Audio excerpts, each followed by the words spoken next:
Please subscribe, and you can download this code from description below. Drawing text at an angle using Python's PIL library, PIL, can be a useful technique when working on image processing tasks, creating custom graphics, or annotating images with rotated text.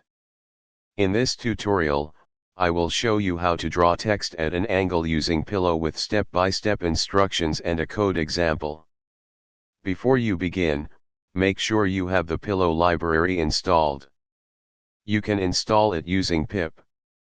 Start by importing the PIL library, PIL, into your Python script. You need an image to draw text on. You can create a blank image of your desired size using the image.new method.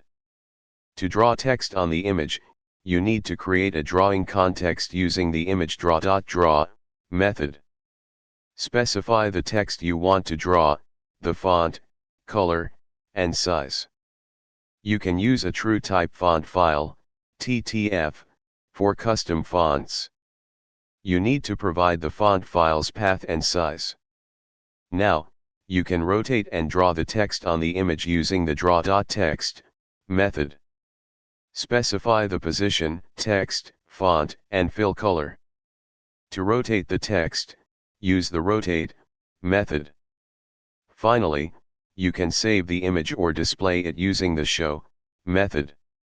Here's the complete code for drawing text at an angle using Python's PIL library. Replace path /to/your/font.ttf with the path to your custom TrueType font file, and adjust other parameters as needed to suit your requirements. This code will create an image with rotated text and save it as rotated_text.png. ChatGPT